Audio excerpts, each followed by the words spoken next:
SFI എന്നൊരു അക്രമി സംഘടനയായി മാറിക്കഴിഞ്ഞിരിക്കുകയാണ്. കേരളത്തിലെ എല്ലായിടത്തും അക്രമങ്ങൾ നടത്തുന്നത് SFIക്കാരാണ്. സംഘടിത ഗുണ്ടാ സംഘമായി SFI മാറിക്കഴിഞ്ഞിരിക്കുന്നു.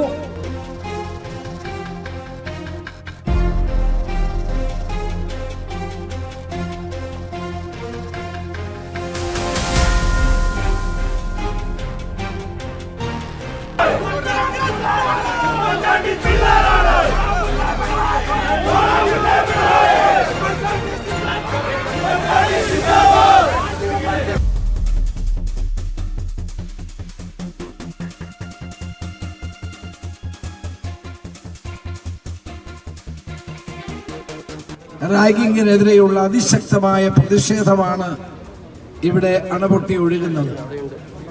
നാളെ പൂക്കോട് കോളേജിലെ സിദ്ധാർത്ഥന്റെ 1ാം ചരമദിനമാണ്.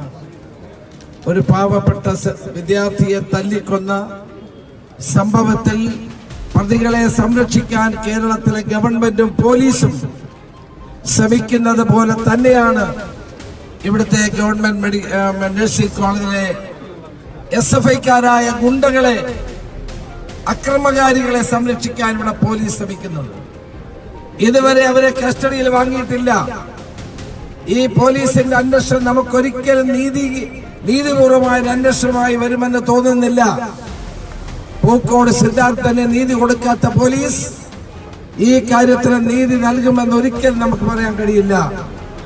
SFIക്കാരാണ് ഈ ഗുണ്ടകൾ, SFIക്കാരാണ് ഈ അക്രമത്തിന് നേതൃത്വം കൊടുത്തവർ. ഇവിടുത്തെ സംസ്ഥാനത്തിന്റെ ഒരു മന്ത്രി വാസവൻ എന്ന് പറഞ്ഞു SFIക്കാരും അതിലില്ല എന്ന്. പിന്നെ ആ മന്ത്രി ഇങ്ങനെ പറഞ്ഞു കഴിഞ്ഞാൽ പിന്നെ എന്ത് അന്വേഷണം? മന്ത്രി പറഞ്ഞു കഴിഞ്ഞാൽ ഏത് പോലീസാണ് വ്യത്യസ്തമായി പറയാൻ പോകുന്നത്? അതുകൊണ്ട് ക്രിമിനലുകളായ മുഴുവൻ SFIക്കാരെയും നിയമത്തിന്റെ മുമ്പിൽ കൊണ്ടുവരണം. ഇവിടെ കോടതിയുടെ നിരീക്ഷണത്തിൽ ഒരു അന്വേഷണം മാത്രമേ സാധ്യമാകാൻ പാടുള്ളൂ.